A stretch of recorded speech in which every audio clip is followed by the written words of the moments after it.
team here at the International Trade Center in Geneva. MARKUP is a regional development initiative funded by the European Union for the benefit of the East African community. MARKUP assists small and medium-sized enterprises in Burundi, Kenya, Rwanda, Tanzania, and Uganda on specific agricultural commodities. The objective is to increase exports of agribusiness products and promote regional integration and access to the European market. The program is implemented by a series of partners, including ITC, GIZ, UNIDO, UCDA, Solidaridad, and other national partners. While we wait for everyone to log in and access this event, we would like to share with you a short video with some of the highlights of ITC's implementation of MARKUP. We hope you enjoy the video.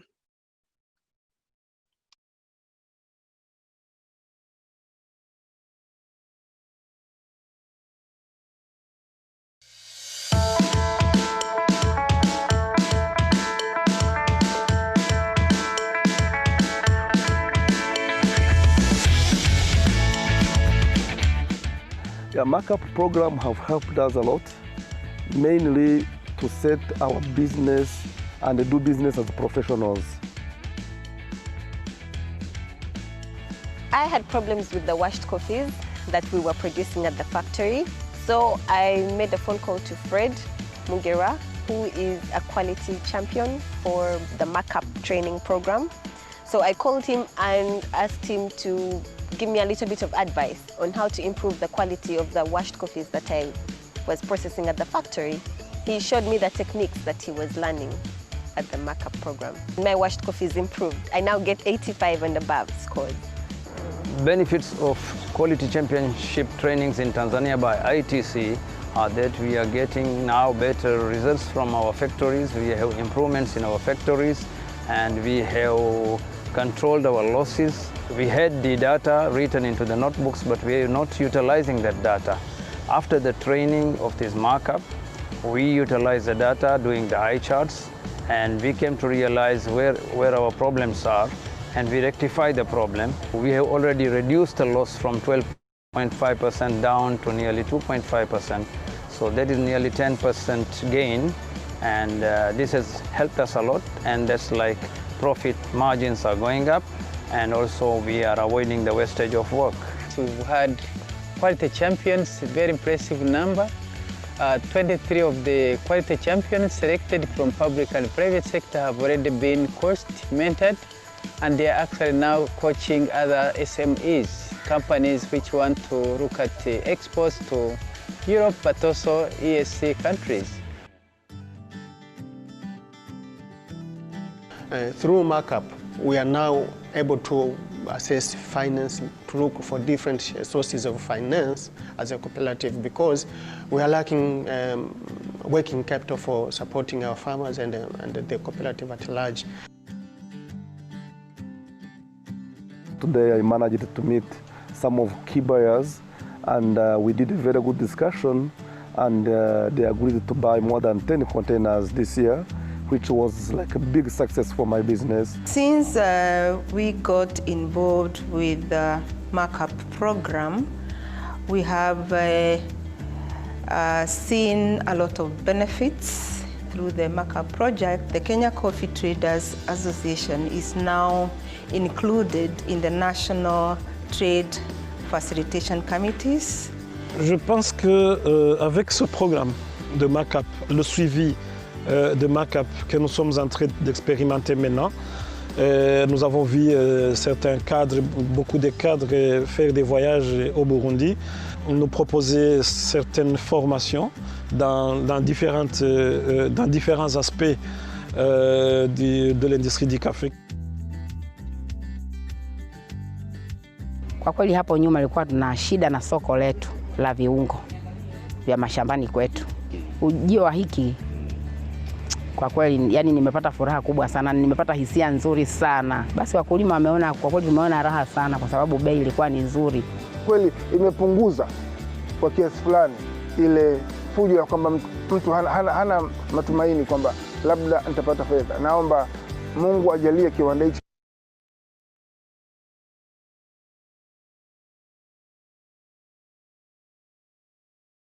kiendelee na kiongeze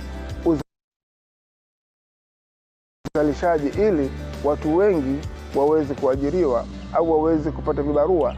We hope MARKUP continues to touch and transform the lives of the Ugandans who are involved in both cocoa and coffee.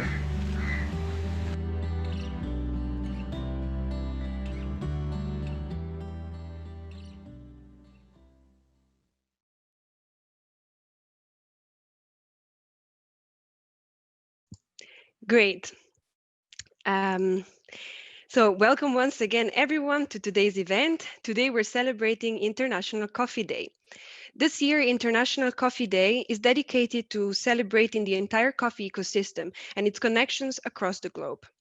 Under MARKUP, ITC organized this panel discussion today to bring together public and private stakeholders from the coffee value chain in the EAC to explore how coffee actors from the region could work together towards value addition and market access in the wake of the challenges posed by the COVID-19 pandemic. In particular, addressing what are the key innovations we can see, develop, or reinforce in the coffee sector. To address these questions, we brought together coffee experts from the 5 countries and the region. Before we get started, please allow me to share 1 second the housekeeping rules of the day, of the meeting. So please keep your videos off and remain muted. Only the speakers will be able to turn on their microphones and videos. If you have any questions for the Q&A session, you're more than welcome to submit them through the chat. They will be answered at the end of the session. Thank you very much. Now, let me quickly run you through the structure of today's event.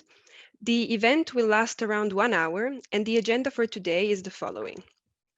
We will start with opening remarks by representatives of the EAC Secretariat and EU delegation to Tanzania and the EAC. Following, we will present to you a new short video about ITC's contribution to the EAC coffee sector through MARKUP. After that, I will give the floor to Ms. Anne Chepkoech, ITC EAC MARKUP National Coordinator for Kenya, who will moderate the panel discussion. Then, we will have time for a short Q&A session based on the questions that have been submitted through the chat.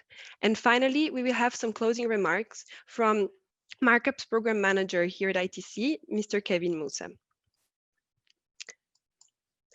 I would now like to invite Mr. Halhaj Rajid Kiboa, Director of Trade at the EAC Secretariat, followed then by Mr. Jocelyn Cornet, Head of Section, Infrastructure and Regional Integration from the EU delegation to Tanzania and the EAC, to give their opening remarks. Mr. Kiboa, the floor is yours. Thank you. Thank you. Thank you very much, moderator and colleagues, ladies and gentlemen. I bring you warm greetings and salutations from the EAC Secretariat, our Secretary General, Ambassador from KECO, and the entire management of EAC. I want to take this opportunity to congratulate all the stakeholders in the coffee sector of the EAC and the world at large for reaching this important day of the World Coffee Day. I also want to thank the partners that have made this interaction a success, and that includes the MARKUP, PCU, the EU delegation, ITC, and GIZ, and all the partners who play a very important role in the development of coffee and the implementation of MARKUP in the region. Let me go straight to coffee, which is the issue of the day, and note that coffee represents a very critical pillar of the EAC economy by way of contribution to the GDP in terms of the number of people that are employed in this sector, in terms of influencing the balance of payment and trade position of the EAC, and in terms of in summary, the entire socio-economic transformation of the region. I want to say that the approach that has been taken up by all the partners and MARKUP, under MARKUP, of assisting the product development is a very, very fundamental success for the EAC this time around. We are not in trade negotiations. We are not so much in all other issues. They are organizing this and that development of many years plans. But the approach going towards the product development, looking for the market, the standards development, improving competitiveness is the very, very instrumental in taking our coffee stakeholders to the next level of achieving a wider market under the EU and even beyond. So, moderator, ladies and gentlemen, I would encourage all the stakeholders as I conclude to play their rightful role in advancing the value chains of coffee and even the other products that have been identified at a markup, like cocoa, or like avocado, and so on and so forth. I think we are on the right track. This is the right way to go.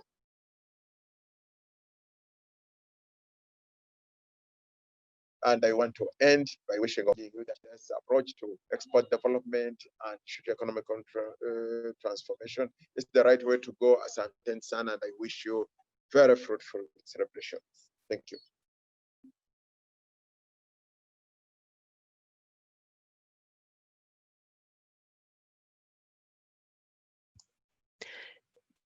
Thank you very much, Mr. Kiboa. And now, Mr. Jocelyn Cornel, the floor is yours. Thank you, Anna. Good afternoon to all. My name is Jocelyn, and I work in Dar es Salaam, dealing with the EU EAC cooperation. On behalf of the EU, let me thank first Anna and the International Trade Center to organize this panel discussion today. Let me also thank the Africa Fine Coffee Association, the representative of the National Coffee Association, and coffee sectors, SMEs. Last but not least, let me also thank Mr. Kiboha, Director of Trade in the EAC Secretariat, to be here today. So why is the EU represented today here? At the last African Union European Union Summit, both partners agreed that economic investment, job creation, and trade were actually common important priorities. The EU is Africa's and East Africa's first partner in trade, foreign investment as well, and in development. Importantly, Europe is also the first importer of coffee from the EAC countries. Today's panel discussion is one of the activities of MARKUP.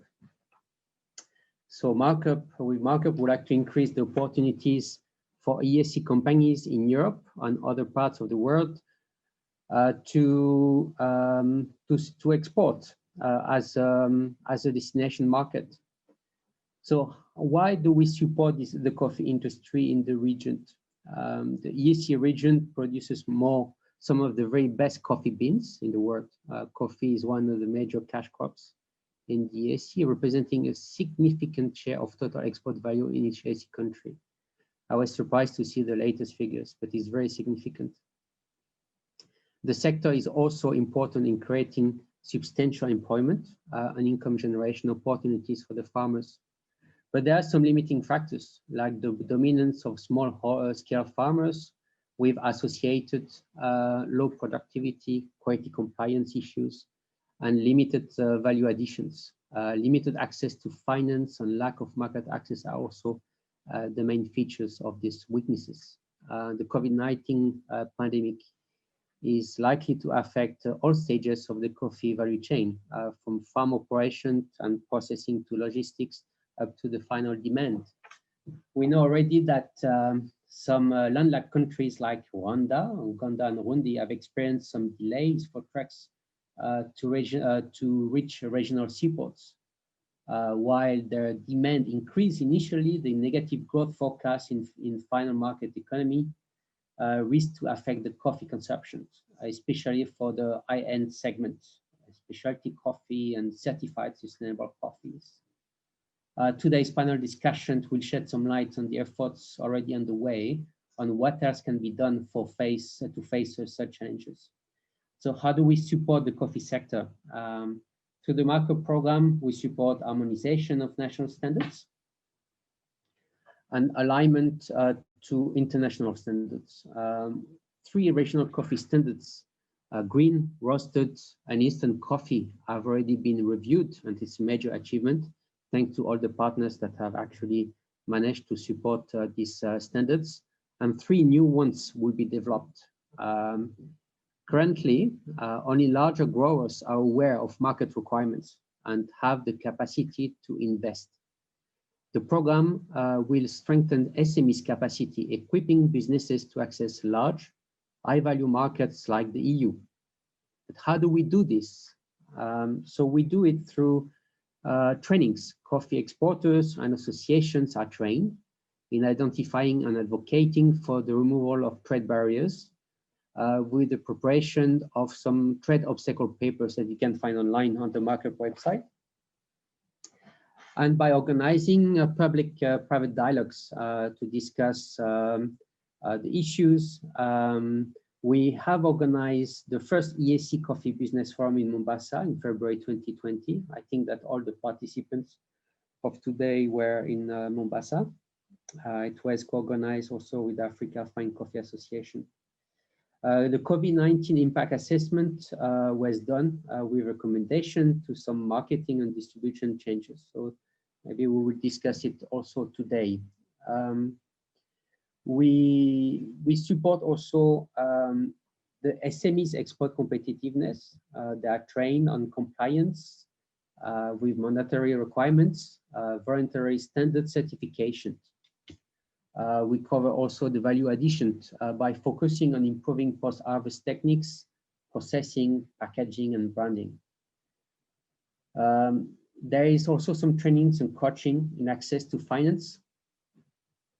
And it has already allowed several SMEs to secure affordable finance and to have better master of coffee pricing.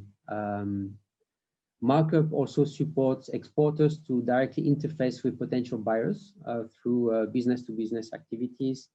There was participation to this World of Coffee exhibition in Berlin in 2019, where there was 42 contracts worth $4 million signed. So it's actually a major achievement. There was this online mini auction for specialty coffee organized during the ESC Business Forum in Mombasa. I'm actually quite interested if we could have some lessons learned from these mini auctions, and we could actually have others for this commodity, but for others as well. We work at a national level in the region for the coffee value chain. For instance, in Tanzania, we have a big program called AgriConnect, amounting for 100 million euros. Supporting, among other commodities, the coffee sector through grants, and that will allow 100,000 farmers to improve the production and quality of their products, and through blending of grants and loans to de-risk private sector investments. So that's a major program, and if you are interested, we could give you more information by contacting me or my colleagues. We work also with the government in this program to improve the business environment regarding policies, regulation, taxes. And there is also big support to voluntary standards for targeting the coffee farmers. So dear participants, let me close my remarks by thanking the representative of the different associations here of the SMEs and the implementing agencies. Today is International Coffee Day, so let's mark this day as a milestone to our efforts to reinforce the competitiveness of the coffee sector in the region. Thank you. Thank you very much, and hope we're all enjoying a nice cup of coffee right now. Now we're happy to present to you our latest video celebrating coffee.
Great.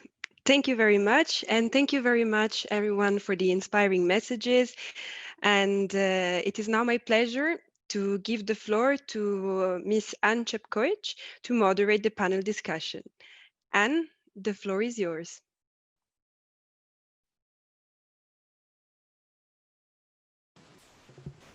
Thank you, Anna, for the opportunity to speak to this panel. I'm privileged to be the lady who will be moderating a panel of experts in the coffee sector. So all our experts are male, and I'm happy that I have this opportunity to do the moderation. So to contextualize this meeting, there have been several concerted efforts to contribute to the economic growth of EAC through increased value addition for the market access. And given the unprecedented crisis brought about by the COVID-19 crisis, this forum will seek to understand how coffee value chain actors from the EAC could work together more towards value addition and also market access under the circumstance. As such, our discussion today will be revolving around working together towards EAC coffee value addition and market access in the wake of the challenges posed by COVID-19 pandemic. So to introduce our panelists today, I wish to recognize our panelist, Kennedy Care. Kennedy Care is the current chairman of the Kenya Coffee Traders Association, an organization formed by coffee stakeholders in Kenya to highlight and champion ideas that foster growth of coffee sector in Kenya. And besides being the chair, Mr. Care is the director of trading and operations at Seedomans Limited. His career in coffee started in Seedomans in 1990. Coffee is a common commodity he holds dear and has a passion for. He's a qualified Arabica due grader and a licensed coffee.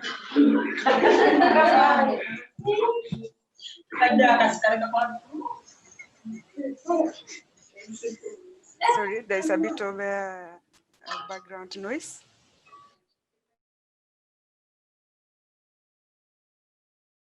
So our second panelist is Mr. Fahari Marwa, EAC Secretariat. Mr. Marwa is the head of Agriculture and Food Security Department at the EAC Secretariat at the capacity of Principal Agriculture Economist since June 2017.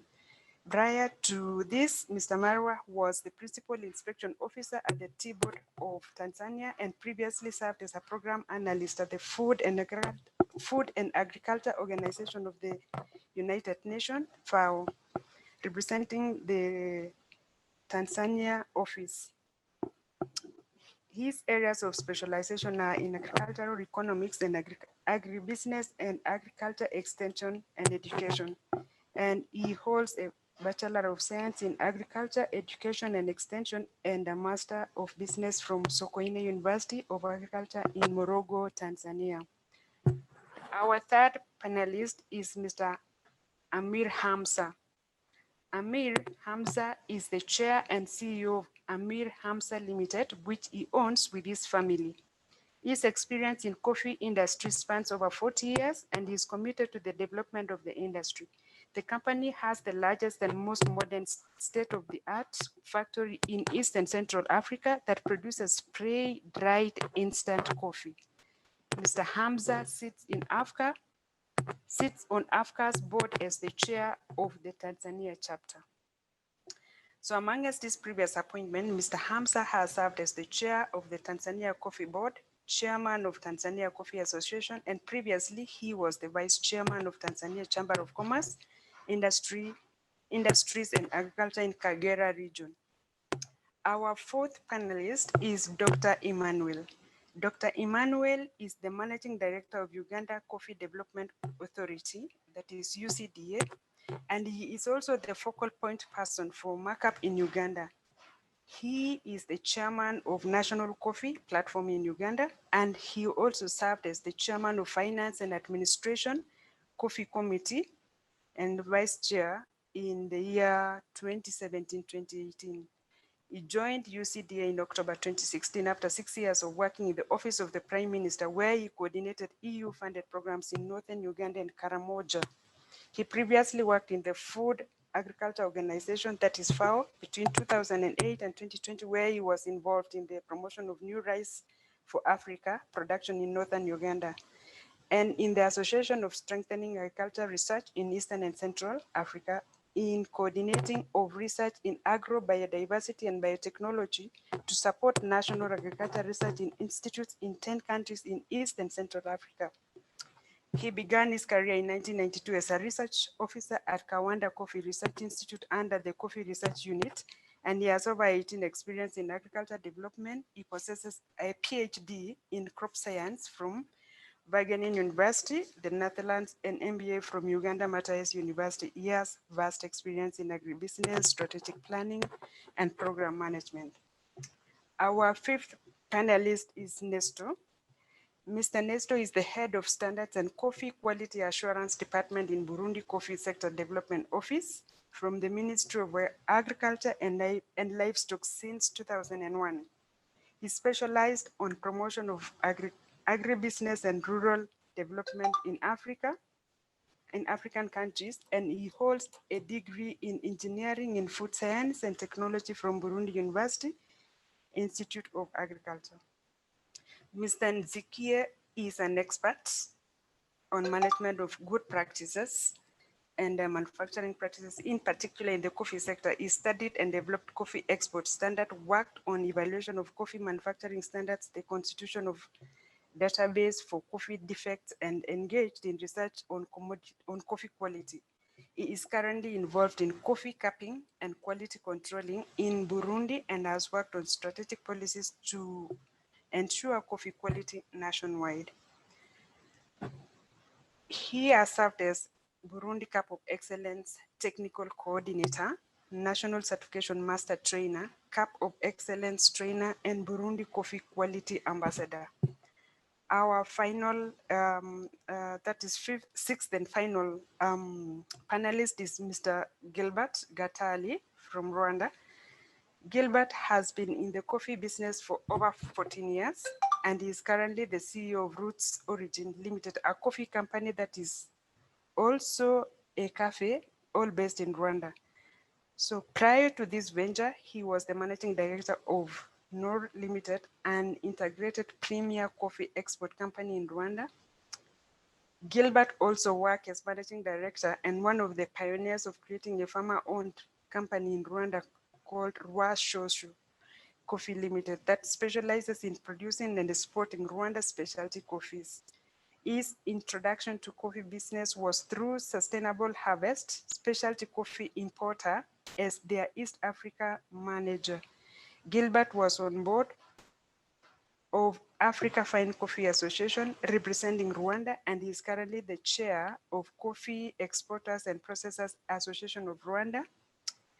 Gilbert is also has been a panelist in numerous events and conferences, including but not limited to Let's Talk Coffee, NY Stern Business School, and Rwanda Day events in North America.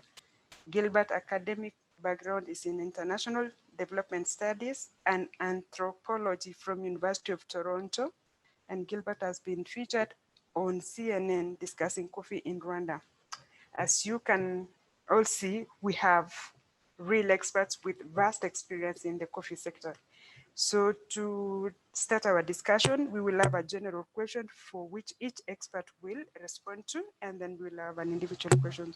So in the situation that we are looking at, under the challenges posed by COVID-19 challenges in the coffee sector, the question to each of the panelists will be, in one word, what has been your experience of how EAC coffee sector is adapting to challenges posed by COVID-19? So this is open to any of the panelists to respond. Mr. Chair, ready? You want to go? So let me go. A very good question, and I think in East Africa, I can say we are resilient and very easy to adapt to change. So the challenges posed by COVID have brought new ways of doing things, which is quite impressive when everyone thought the world will come to an end.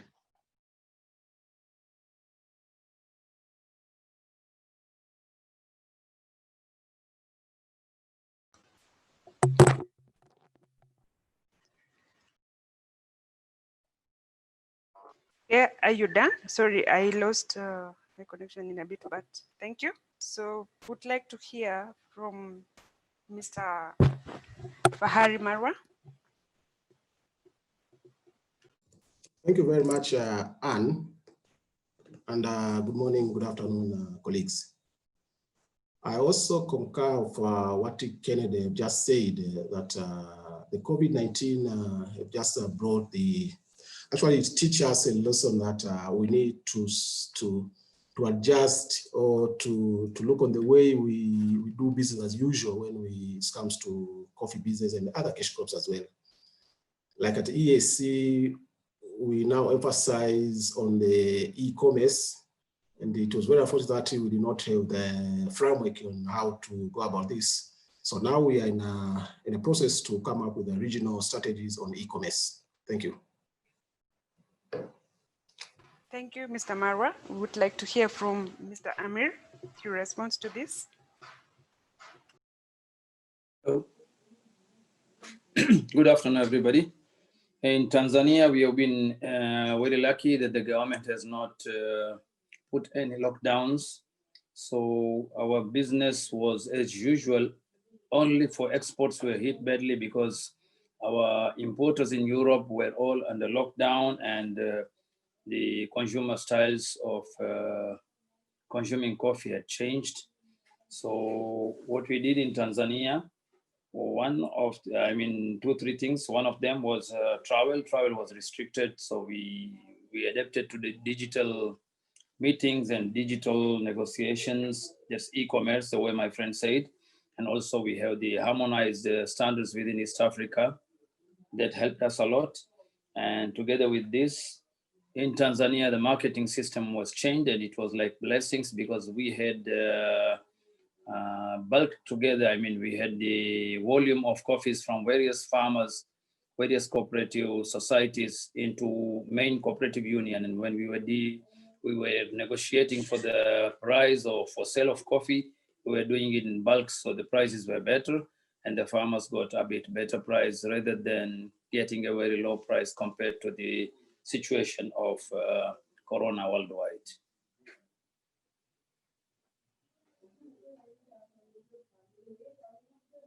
Hello? Hello. Thank you, Mr. Amir. Thank you for your response. Would like to hear from Dr. Emmanuel. Thank you. Thank you, Anne, and good afternoon, everyone. Just like our colleague, Mr. Kea has said, today in Uganda, we are also celebrating the Uganda Coffee Day. The same day we celebrate the International Coffee Day because we normally celebrate it on the first Thursday of October. And our theme today is in Uganda is resilient through COVID-19 and the new normal. So I concur with Mr. Kea that the key word here is resilient, and we are looking at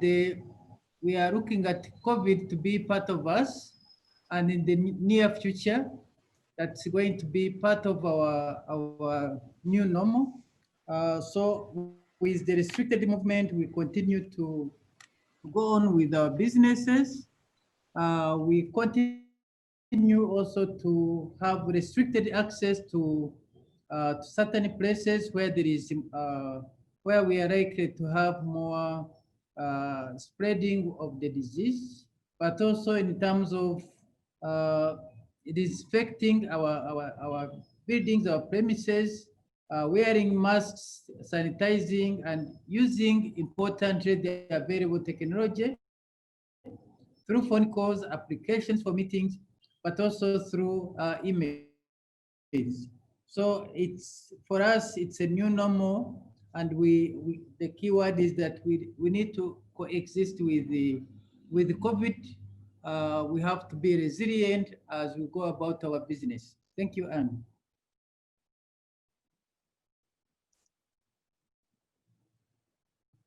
Hello?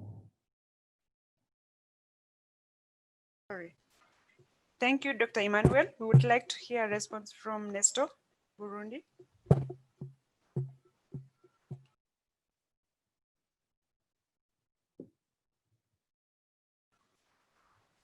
Nestor, the floor is yours. Well, we can also hear from Gilbert while Nestor is still preparing. Gilbert.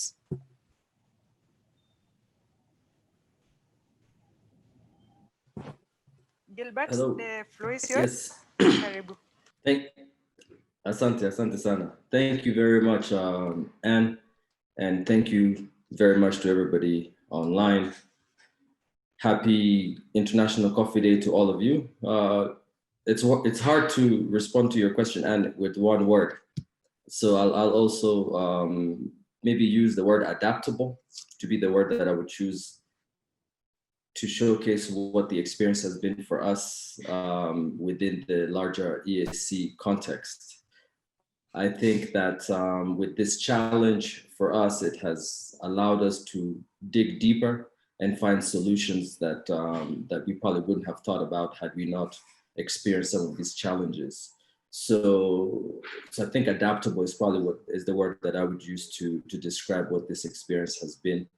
But I think it's also important to highlight that it's also made us realize that more than ever, there's a need for us as the ESC to work together, because if it's a challenge in one country, it is definitely a challenge in the next country and the next one. So there's a need for us to harmonize much more than ever before. Otherwise, the challenges would be compounded.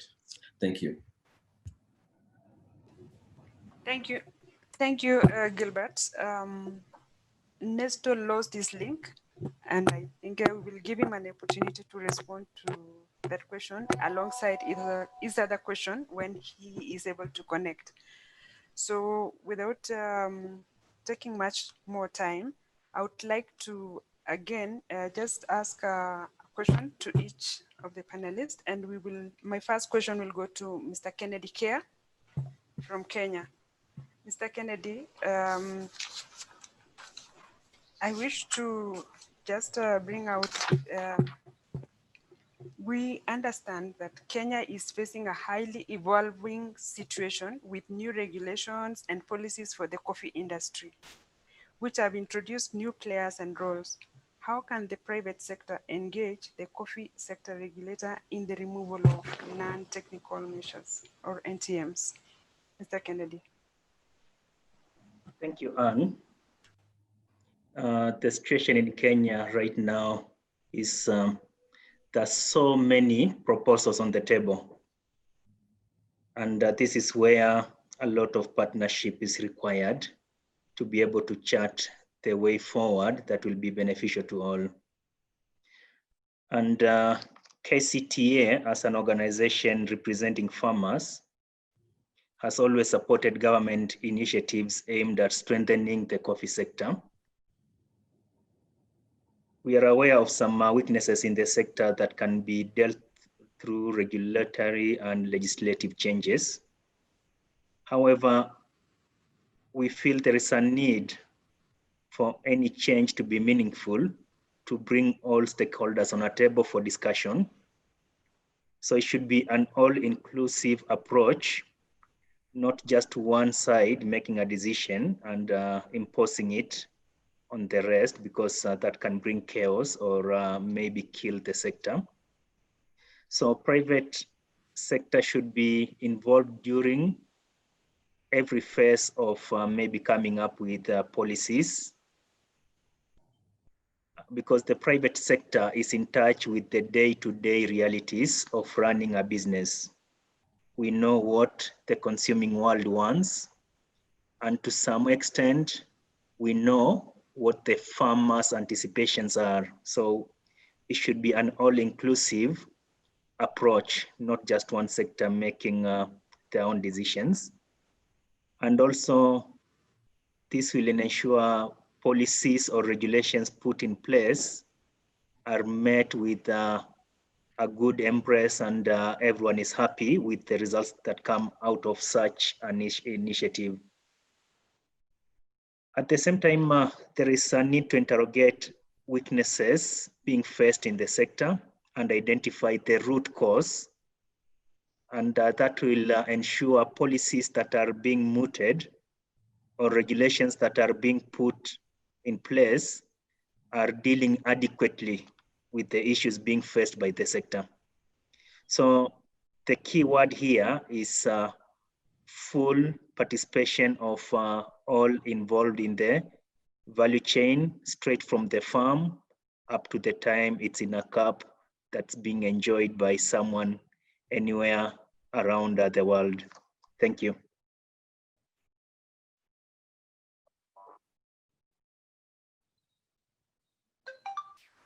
Thank you, Ken, for summarizing that response very well. I would like to hear from Dr. Emmanuel of Uganda. What do you think will increase demand for coffee and related investments in the EAC? How has this been addressed in the coffee roadmap as well as in the recently concluded debate on the coffee bill? Dr. Emmanuel. Thank you, Anne, and good afternoon again, everyone.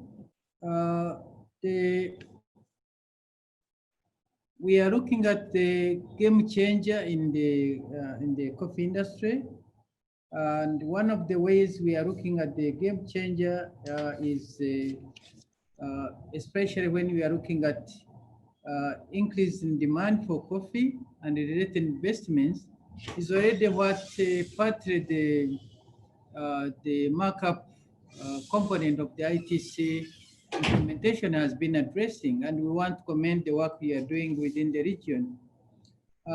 We believe, first of all, domestic coffee consumption is the way to go. We believe much of the coffee we should be enjoying a cup of coffee within the country. This will help to create more jobs, but also coffee has the health benefits. Importantly, we are looking at value addition, both at primary level, the primary processing, but also secondary processing like roasting, grinding, and packaging. We believe this is the way we'll be adding more value to the coffee, and therefore fetch more prices. This will also create more jobs, employment for the youth, and make sure that we continue to be resilient to the price fluctuations which are hitting the global sector. Also, with the restricted movements, much as we are seeing in a few months the opening up the airspace, we also think that these investments in roasting, grinding, packaging, and overall processing at both primary level will add more value to the coffee industry. Having said that, we have to continue to look at the standards in the roasted coffee. We have had indeed the support from the markup about the standards. We already had the green bean standard, which we harmonized. Also the roasted coffee. And of course, the trainings in all of those, whether it is roasting, grinding, and also value addition, it has to go hand in hand. We believe if our governments can increase access to finance, it will allow most of the youth, most of the SMEs to invest in value addition, both at primary and the secondary processing. And therefore, as we look at the the resilience, we have to have at the back of our mind that these are the areas which are going to unlock their potential in the markets within the East African region, but also the bilateral discussions we can have with the EU so that our countries continue also exporting value-added coffee.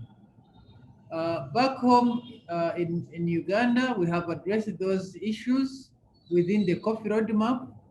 The coffee roadmap is the vision of the government to achieve 20 million bags of coffee in exports by 2025, by 2030. So this vision has different initiatives, 9 of them, and the key to them is the value addition and domestic coffee consumption. We have just, the parliament has just passed the coffee law, which is looking at improving quality from the farm up to the cup. And one of the areas we are looking at is the promotion of value addition. So the clause on value addition has been passed by Parliament, and therefore, as an authority, we shall promote and support value addition in all stages of the value chain. This will include support primary processing of coffee at the farm, promote and support bulking marketing of coffee at the farm or through farmer associations.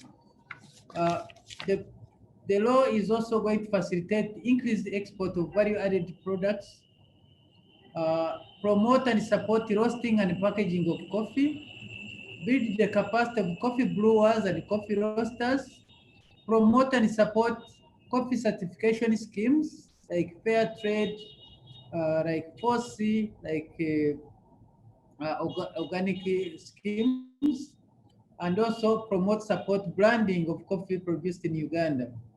We'll also look at establishment and supporting the soluble coffee plants like our brother, Mr. Amir is doing in Tanzania.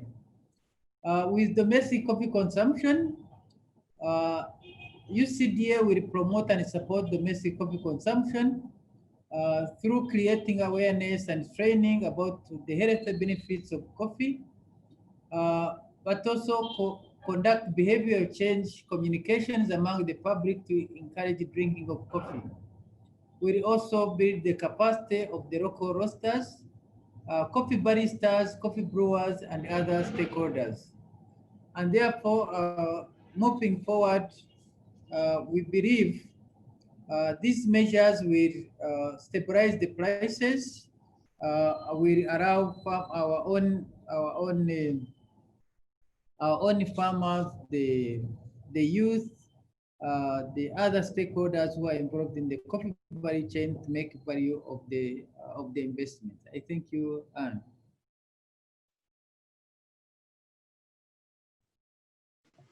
Thank you, Dr. Emmanuel, for very great explanations on how Uganda is managing the situation. Just to have a follow-up on that, and as you mentioned what Amir is already doing in Tanzania, we would like then to ask Amir this question in relation to what he's doing with regards to improving quality of his coffee in terms of preparing to access markets. Mr. Amir, ITC is supporting the professional certification of a pool of experts on quality issues through the Quality Champion, that is the QC program. After a series of training sessions, the QCs are now supporting companies to improve quality to boost exports of coffee from EAC to EU. Could you please share with us your experience supporting SMEs to comply with quality requirements and standards for market access? Mr. Amir. Yeah, thank you very much. And thank you very much, everybody. My experience after receiving the trainings from ITC MARKUP project, first of all, I would like to thank the organizers of the project. Plus, I had a chance to go to Portugal for further training of 1 week. And after coming back, I was posted or given to help own company here in Kagera, where we do the instant coffee or soluble coffee production. And due to the training which I received, we have started to improve on the quality side. But together with the quality, we have had cost reduction as well as loss reduction. Because if you go to the instant coffee market, you require to have a sustainable quality, say density of your coffee, the color of the coffee. So we increased that slowly by training our people, and that was my observation as a quality champion. And fully now into the program, and the effect of that is also on our roasted coffee. Previous to that, the local coffee consumption, the coffees which were available for local consumption, the standard was not that good, the quality was not that high. I mean, the standards were not being really followed. So you were having different cup tests from those local coffees. But now with our coffee, I mean, especially with the SMEs who have been helped, the quality is increasing. And from my experience, I can see that local coffee consumption is on the rise. Tanzania, we had only 3% before COVID, up to 5%. Now we are running from 7% to 11%. And of course, we have got a lot of unrecorded local coffee consumption, which is people are consuming a lot of coffee, but not recorded. We don't have enough records. But after getting this quality training and assisting the SMEs, one thing which we got uplifted was the quality, but the loss reduction was a huge step forward, because we had having losses in packaging, and we had been having losses in extraction as well as in the roasting department, which we have now. We are recovering, and we are getting better quality, better color, better roast, and due to arresting the roasting loss situation, even our production has gone up. And on the other side, we also introduced ginger coffee due to Corona or COVID-19. So we got soluble instant ginger coffee. This is a new product in the market. And we tested this with TBS, Tanzania Bureau of Standards, as well as our samples were sent to Eurofins in the European laboratory, so that we got the clearance from them that everything is okay. We had problem with permethrin and glyphosate, which now we are sending our ginger from the farm to be tested again to see how we can arrest the situation. So we open up the market for the farmers for ginger, and we are getting better quality of coffee. On the other hand, we started to dry the fuel for our boiler, because we are using coffee husks. So unfortunately, they were using husks with higher moisture content. Now we have arrested the situation, and the husks are being dried before being back in the boiler. That way we have reduced the quantity of husk being used. That way also the cost reduction has gone down. On the other side, we took part in harmonization of standards of East African community, whereby the standards of roasted and ground coffee, standards of instant coffee and green beans were harmonized, especially instant coffee, taking into consideration that it's only Tanzania which has got 2 factories. No other East African state has got any value addition on the soluble side. So we proposed, and East African community countries, they accepted the standards, and now we got harmonized standards, and even the consumption in the neighboring East African countries, neighboring Tanzania, has increased, and we are selling more soluble coffee to within East Africa. And we expect that after African Continental Free Trade Area, which we expect to commence in January, we will be having a much bigger market and access to the market, because in some countries we have to pay 60% import duty if you take soluble coffee. So I think after the starting of African Continental Free Trade Area, that will be eased, and we'll get more markets. So from my experience, this training has helped a lot of SMEs, I'll just give an example of my company where I've been helping, but I also helped other 2-3 SMEs who are doing roasting, and their quality has increased. And when the quality increases, of course, the market also increases. Thank you very much.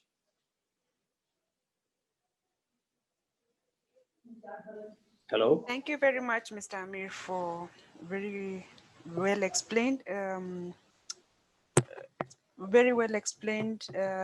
situation on how you have managed under the Quality Champion program to improve the way coffee is handled even during this time of pandemic. Happy to know that you are able to support your own company. For others, the QCs tried their best to reach out to the companies virtually when it was not possible for them to physically visit the companies. And we've also received a lot of feedback saying that the support provided by the QCs has gone a long way in enabling them to access markets regionally or even within the EU. So without taking much time on that, and just to follow up on that, I would like to ask Gilbert of Rwanda how COVID pandemic containment measures have influenced the coffee sector, both negatively and positively in the recent times, and what lessons Gilbert think can be drawn from Rwanda's coffee sector and built on to remove the non-tariff measures in the trade facilitation, example through licensing or digitalization. Gilbert. Thank you, Anne. I think with the pandemic that we've all experienced, and maybe even slightly prior to that, one of the things that has been very apparent when you look at what's happening in the world is the push and the need to really start doing things digitally. And so for the Rwandan experience really has been on a number of fronts, and I'll break it into two. The first aspect of it is how to ease operations within Rwanda. And I'll use the COVID-19 experience as per your question. We have completely moved to digitalizing all aspects of getting our export license documents. So we can request for those documents from our offices and only have to go physically into the National Agricultural Export Board to pick up the documents. But when we request for them, for people to go and take samples, you can do that from your office. And that has made things much more efficient and obviously has reduced the exchange of physical interaction. So I think that's one. The other aspect of it was during lockdown. Rwanda experienced a lockdown. And while the whole country was pretty much under lockdown, the government was very instrumental in ensuring that the farmers were not under lockdown. So farmers were still able to harvest coffee and were able to still work on their lands. And the lockdown actually happened during our coffee season. So our washing stations were also operational. And they were very quick to be able to set up systems that allowed us to be able to get permission to move around through online requests or SMS requests. And so that allowed, through our organization for exporters and those within the coffee sector, listed ourselves, and we were able to access permission that allowed you to drive to the washing station if you wanted to, or if you needed to access different things. I think the ability to get that information digitally was also very, very instrumental in allowing operations to continue. The other thing that I think is probably even more interesting now is Rwanda has started rolling out a program called Smart Kungahaza system. And this is an online excuse me, system that has been created that is used both online and also through an SMS based. And it's been set up to allow all aspects of the coffee value chain to be digitalized. And this started this year as a pilot, and we're looking to roll it out for the whole country moving forward. And there are different components to this smart Kungahaza system. One is it allows for cashless payments to farmers. So farmers are all going to be, and some of them have already been registered through this system. So if you are a washing station owner or somebody who needed to pay smallholder farmers, if they're listed and they're registered, you can pay them directly using mobile money transfers and not having to exchange money. So on two levels, one helps what we're trying to, and I believe all throughout our ESC, trying to move to as much as possible a cashless economy. In this case, it also helps with regards to prevention for COVID-19. So there's not money being exchanged. So I think that's one. Second, this program or this service or this system would also help in transparency and traceability. So you're able to know exactly what's going on with your production, how much has been received, which farmers have received it, did they get paid, did they not get paid. So this digitalization has really helped, and I think is going to continue to help in increasing operations efficiency, but also positioning ourselves to be able to provide more information, especially to the market when they need it, in a transparent way, in a traceable way, but more importantly, respecting the farmers so that they're also a part of this whole chain. So the digitalization is not just at the export level or at the washing station operations level, but rather going as far down as the individual small holder farmer. Last but not least is also rolled out an eSoko platform. I believe the first speaker spoke about e-commerce. So we're seeing that that's becoming more and more what's going to be the rate of trade. And so there's been an eSoko platform that has just been introduced that allows people to trade digitally. And this also is very much in line with the value addition. So for people who are trading roasted coffees, they can use this platform.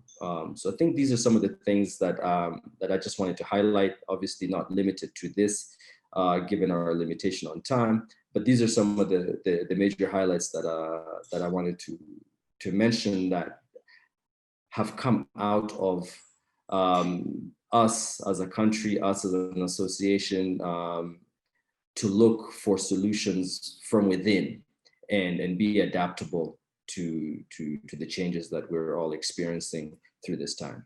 Thank you, Anne.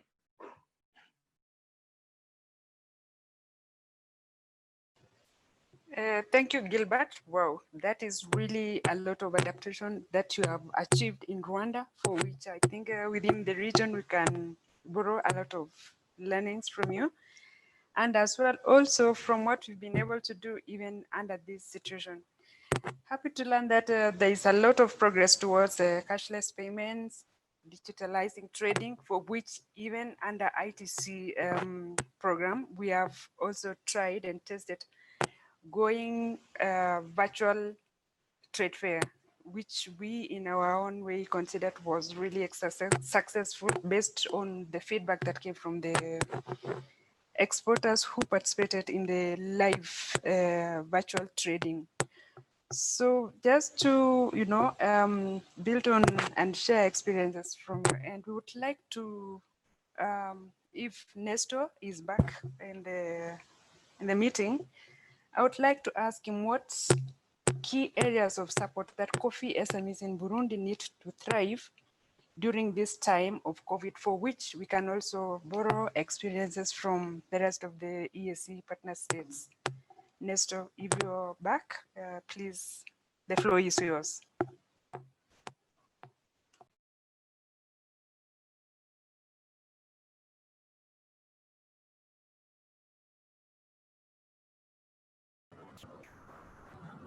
Oh my goodness.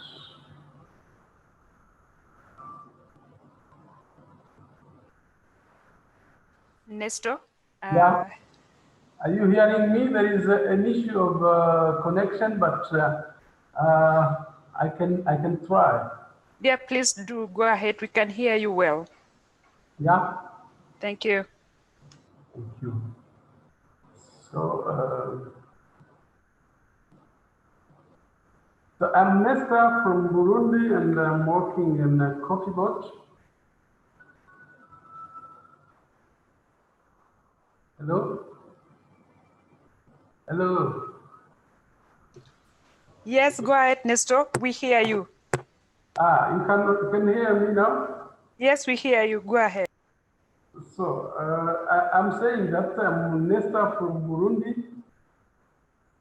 I'm working in coffee boat, Odeka, and I'm in charge of standardization and quality control as well. And going to the impact of the COVID, I believe that the COVID has affected the system or the economic system in several countries, specifically in EAC and in Burundi as well. And there are several impacts of this COVID, this pandemic. And for example, it affects the small and medium-sized enterprises by many impacts, many effects. You know, when it is locked down, it's like you are in prison, and it affects many stakeholders, all the stakeholders, the value chain of the coffee, especially the coffee, the specialty coffees are affected dramatically. And we assist on the low production, and it affects immediately the farmers, processors, and all stakeholders. Local consumption is affected, and the local roasters as well, and it is very terrible. So there is another side of effect which is very important. It's like the low competitiveness, and the important thing is which is affected is the relationship between the producers and buyers as well as consumers, and the whole national, regional, and international trade is unsettled. So the effect of the impact of the COVID is very terrible, and it affects also the money transfer, the banks, the local banks, as well as the regional, I think. And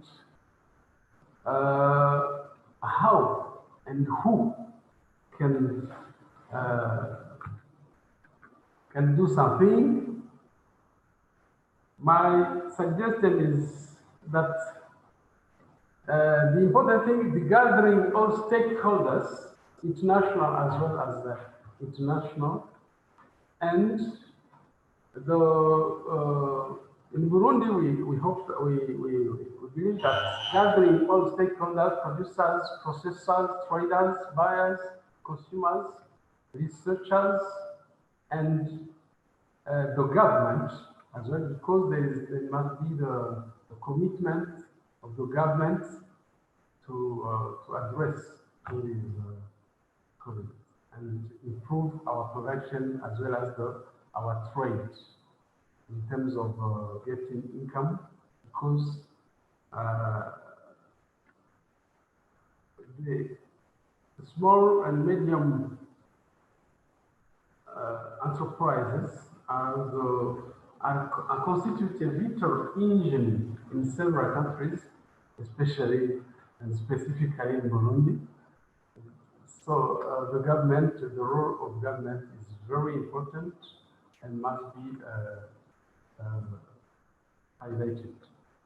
So what are the the key areas of support that coffee needs? Coffee, the small and medium enterprise need. I believe that transparency in terms of communication, in terms of monitoring, and the good governance should be the area which is very important. The other thing is the need is digital skills by training, and we need also the value addition and innovation at the local site. Because I said that by gathering all the stakeholders, international, like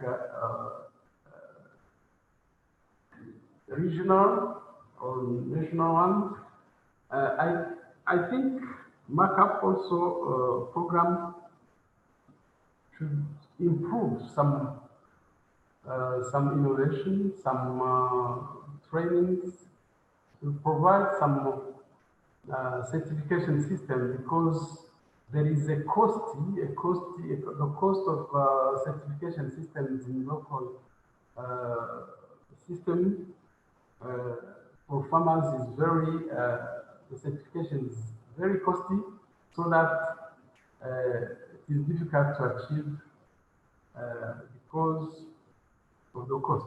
So it is the same as the side of accreditation of some laboratories, and I think MARKUP project or program should provide some more trainings and some services on that side. So the main and important thing is continue to improve qualities. The continuous improvement quality is very important, because we still need some extra buyers, and those buyers who are committed to pay more on the coffee which is special, like specialty coffees.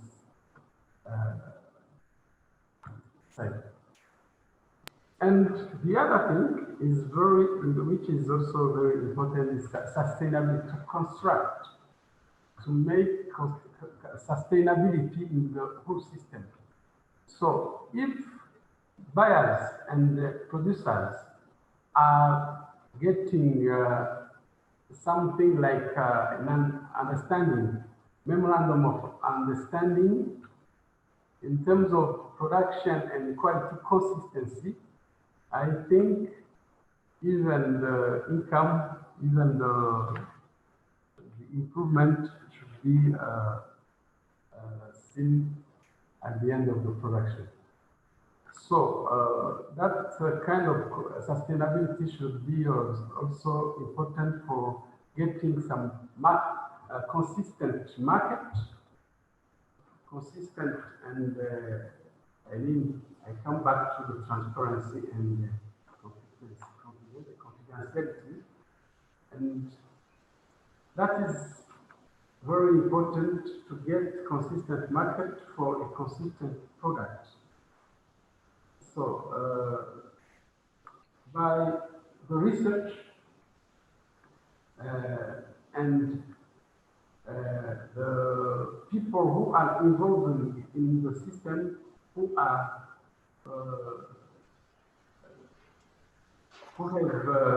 skills, enough skills in consistent in the quality in production and everything, it should be a good thing which should improve our system and maybe address to the COVID. The other thing is for Burundi system, we need some training and research center so that we should be able to train and to sensitize every people, like baristas, like producers, in terms of making good quality, in making good production.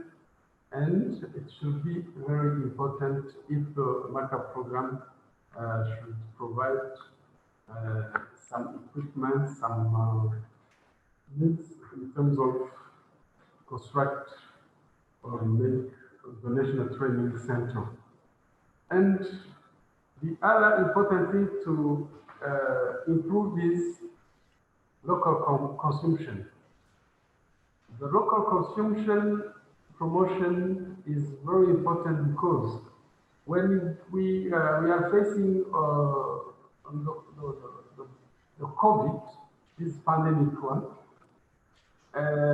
it is difficult to get all the time, to get even connection every time, like what I was facing in some units. And we need the local consumption promotion, and so that if we don't get buyers from international market, so we can consume and get money from our products as well. Okay, Nestor, thank you for raising up a number of thank you for raising up a number of areas for possible support and or areas that might require support under the program. Yeah. And I believe from the discussions that we have listened to from the different panelists, we can together, generate some solutions. But maybe before we close, I will quickly ask Mr. Marwa, the EAC, just a quick question, just like in a minute or two, to just give us what regional solutions does the EAC see for key EAC agro products such as value addition and market access for EAC coffee exporters in response to COVID situation?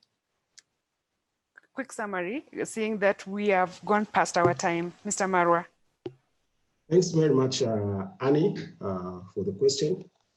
First, I would like to acknowledge the previous speakers who, when they are making their submission, they acknowledge the EAC work on harmonization of standards. So thank you very much for that feedback. But Annie, just coming back to your question, EAC Secretariat have been working on a number of interventions to address the impact of COVID-19 in the agriculture sectors, including agro-products such as value additions, market access for cashew crops, and coffee being one of them. Recently, our Council of Ministers approved a robust EAC COVID response plan as a regional tool to address the impact of COVID-19 in all sectors, which we are cooperating as per the treaty of establishment of the EAC. But again, for this specific case and further to what the response plan entails, we propose the following recommendations to address specifically your questions. First, at the regional economic community, we'll continue to monitor business trends such as trade flows, EU interceptions, because as you may know that most of coffee we are trading with the EU bloc, and notification. And then we also need to disseminate the information through our EAC trade portal. We also encourage dealers to sell commodities through e-commerce platform. As you might be aware, EAC is currently embarked on development of the regional e-commerce strategies, which will address gaps and opportunities in key policy areas that have cross-border effect, such as regulatory framework, trade facilitation. And I'm happy to hear that Gilbert from Rwanda, he mentioned the issue of payment systems. We might need to borrow from what Rwanda they are doing when we are developing our strategy.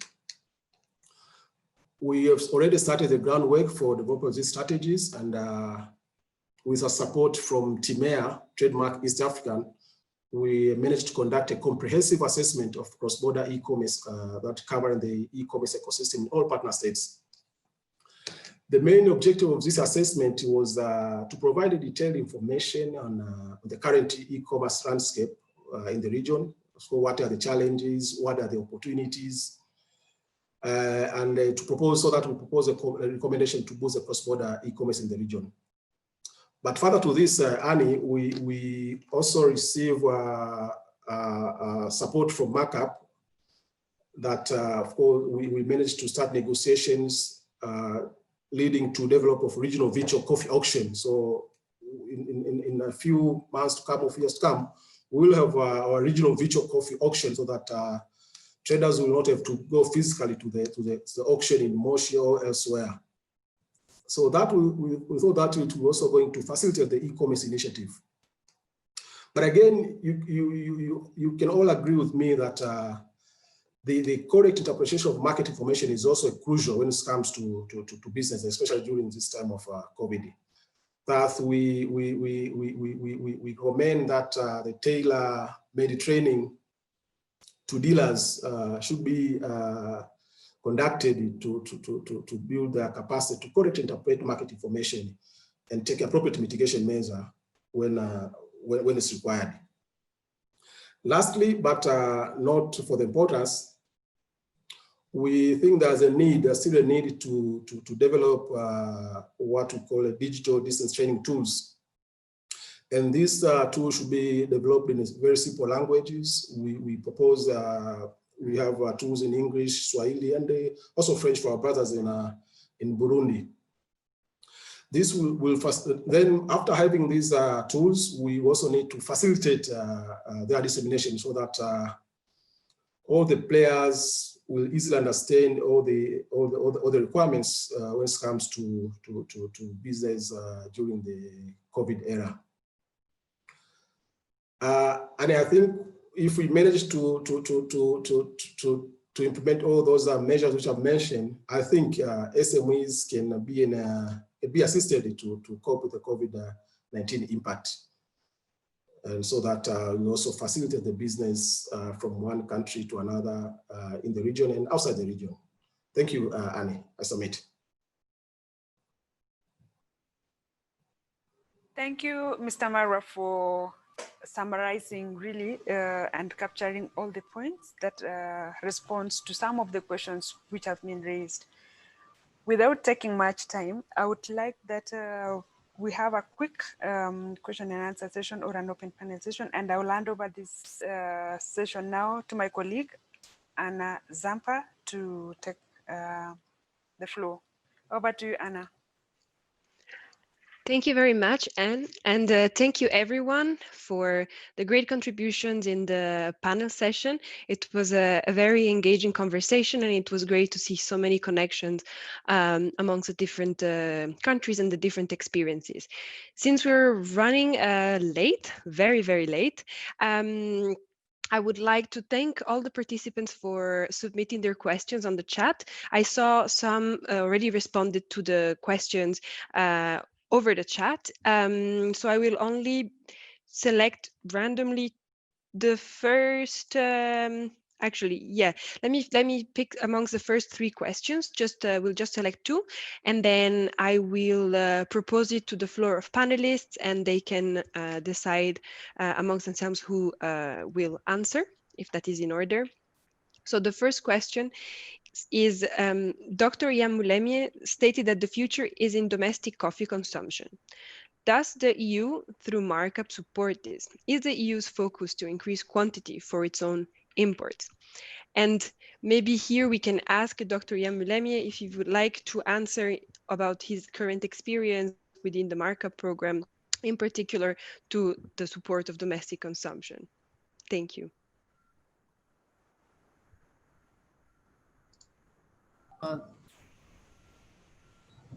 Thank you, Anne. And again, good afternoon.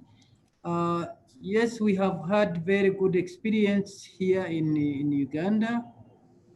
Thanks to MARKUP again. we have seen a lot of interlinkages with the support from the MARKUP in terms of the quality champions, because the quality champions, again, it relates also to the youth who are involved in the coffee value chain. And the coffee consumption trainings we've had, complemented by the training from the ITC, has brought more youth in the sector.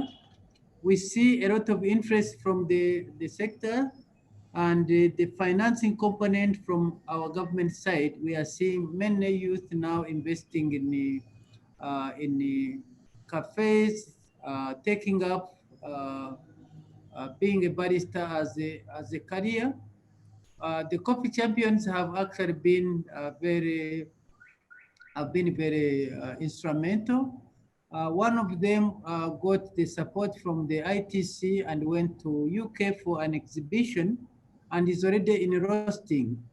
And therefore, we believe empowering the youth through the coffee champions has been very transformative. And that's why in my presentation, I actually kept talking about, if we want to transform the sector within the region, we have to invest in facilities for value addition, that is roasting, packaging, and but also the branding. That in itself will transform the sector for trading within the region, but also within the country. Appreciation of the quality of the coffee, even by the farmer themselves, we enable the farmers to ensure that they do a proper harvest and post-harvest handling, so that the quality of the coffee coming from there can access the markets, both at local and also the regional markets, but also with our trading partner in Europe. I therefore want to appeal again to our area follow-up of the workshop we had in Mombasa about the need to support the packaging and branding as part of the value addition, so that we can increase trade, not just the green beans, but also the value-added beans, and also roast and ground within the ESC, but also within our trading partners in Europe. Thank you, Anne. Thank you very much for the answer. That was a very great answer. And then lastly, for the last question, which is, I would like to invite you to the next, to answer the next question in a very concise way, so that we can wrap up the meeting. And this is open to whomever feels comfortable answering. And the question is about the new opportunities that the COVID-19 pandemic might have brought that could stimulate value addition in coffee for domestic market, as well as direct export for roasted coffee.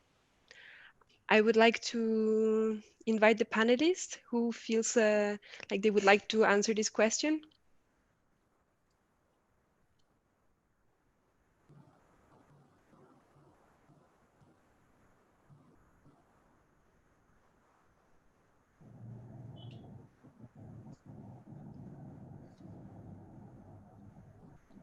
Dear panelists, anyone who would like to share what new opportunities they see coming from the current crisis that could stimulate value addition?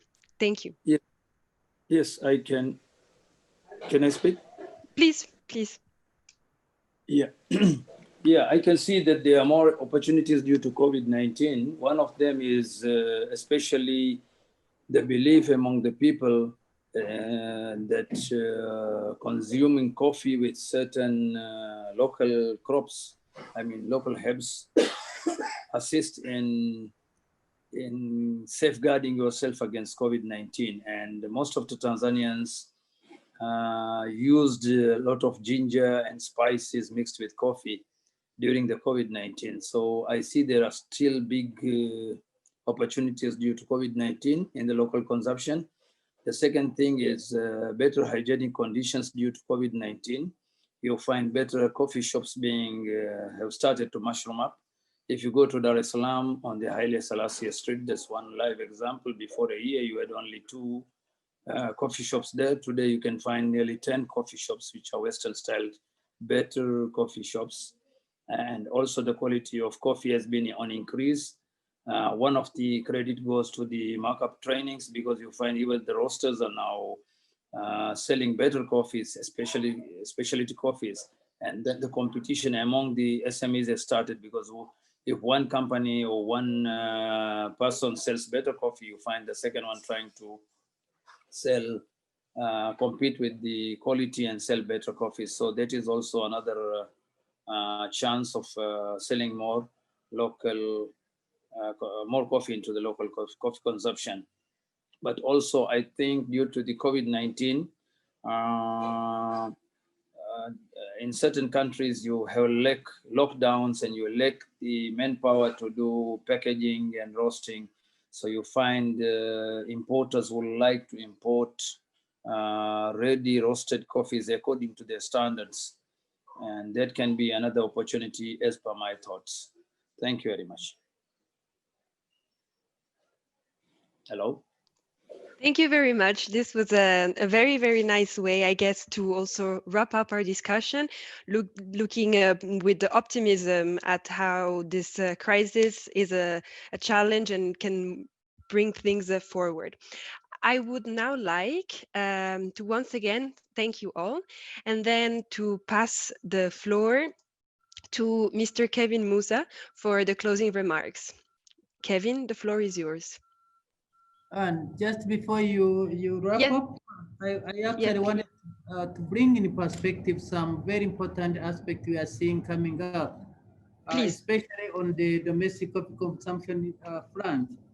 The Minister of Health has been advising us for us to, the COVID, which is part of us now, is to build immunity.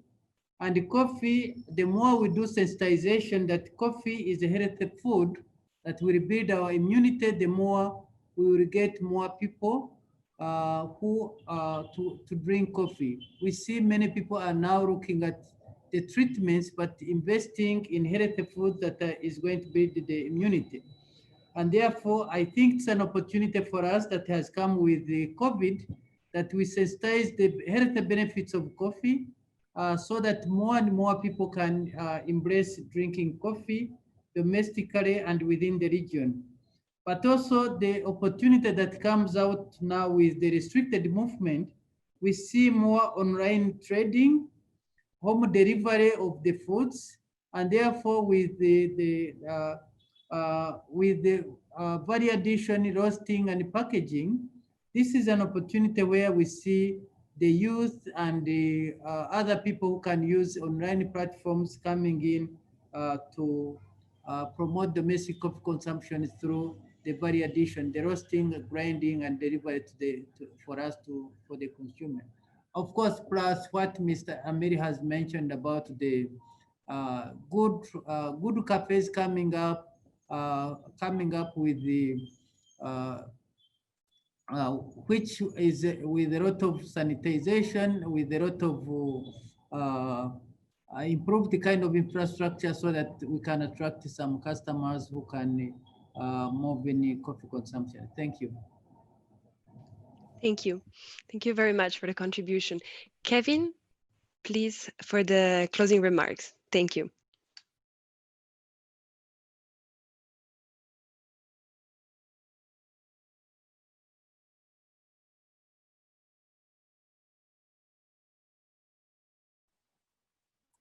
Oh, thank you, Anna. I was muted and I couldn't unmute myself. Thank you for unmuting me. So I would like to thank, first of all, our esteemed panelists for joining us for this event. It has been a very rich discussion. We've heard from them how we can interact with the regulators, with the policymakers. On the one hand, we've heard about the new opportunities posed by COVID, even though there are challenges, but how that can be turned around. We've also heard about new technologies that are helping us to overcome the constraints that we see, particularly from Rwanda, and these are also good practices that can be transferred to other countries. And also, we've heard about the work that is being done under MARKUP and other projects, and also interesting to hear from the EAC Secretariat the regional solutions that they see and the initiatives that are being undertaken by the EAC Secretariat. So I would like to thank you very much, dear esteemed panelists, and also thanking the European Union, which has funded this program, this MARKUP program. And also I would like to thank obviously the participants who have joined us today, and we look forward to working with you to achieve greater impact. I would like to thank also our moderator, Anne, and also Anna for steering us through this event. So now, just before we conclude, we'd just like to have a group picture, and I will invite everyone to turn on their cameras, and then Anna will take a picture for our records and for our newsletter and other project promotion. So now I hand over to you, Anna, and a very big thank you for committing your time to this event, and happy International Coffee Day. Let us continue to strive for greater regional trade, regional consumption of coffee, and building the sector for the benefit of the various stakeholders, the farmers, the enterprises, to improve livelihoods and increase incomes. Thank you very much. Over to you, Anna. Thank you. Thank you very much, Kevin, and great to see already so many of you having turned on the cameras. We are too many, so I will have to take 3 pictures because we are too many today, but that's great news. So, are you ready with a big smile? 1, 2, 3. Okay. So, picture 1. Good. And now I will have to ask you to hold with me, to bear with me as we take the second, because you don't know on which of my pages you are. Okay, so ready for the second one? Smile. Great. And then we're almost there for the final one. Okay, perfect. Now the last one. Yes, we're almost there. So if you haven't turned on your camera yet, please do so now. I still see some of you haven't turned on their cameras. Smile, and good. Well, thank you everyone for joining us today. It was a great event, and please continue following us on Facebook and on Twitter at EAC MARKUP, and we look forward to seeing you in the next events. Take care, everyone, and have a great afternoon. And thank you again for joining us today. Goodbye.